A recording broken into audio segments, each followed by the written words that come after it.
დროებით ბანერზე წარწერის გაკეთებისთვის წელიწად ნახევარ ციხის მიცემა ადეკვატური სასჯელი არ არის არსად.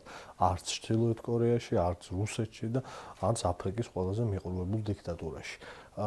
წელიწად ნახევარი ელენე ხოშტარიას მიუსაჯეს არა ბანერის დაზიანებისთვის, არამედ იმიტომ, რომ ის არის პოლიტიკოსი და ოპოზიციურად განწყობილი ქართული ოცნების მიმართ. ეს არის ერთადერთი ახსნა.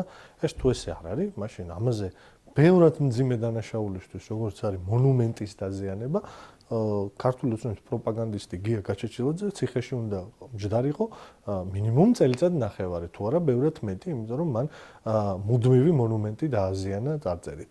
აი ეს არის და ეს რო არ იყოს პოლიტიკური ანგარიშსწორება და ადეკვატური სასჯელი, მინიმუმ აი ეს პრეცედენტი უნდა არსებობდეს, რომ როდესაც ბერლინის კედლის ნაწილი დააზიანა გაჩეჩილაძემ, ამის გამო ციხეში უნდა მჯდარიყოს, მაგრამ ეს არ არის. ამას კიდე ემატება ყველაფერი ზემოდან ის, რომ ქართული ოცნების გონება ჩამორჩენილი სპიკერები ვერც მალავენ იმას, რომ ელენე ხოშტარია ციხეში ზის პოლიტიკური ნიშნით და არა რაიმე კონკრეტული დანაშაულის გამო.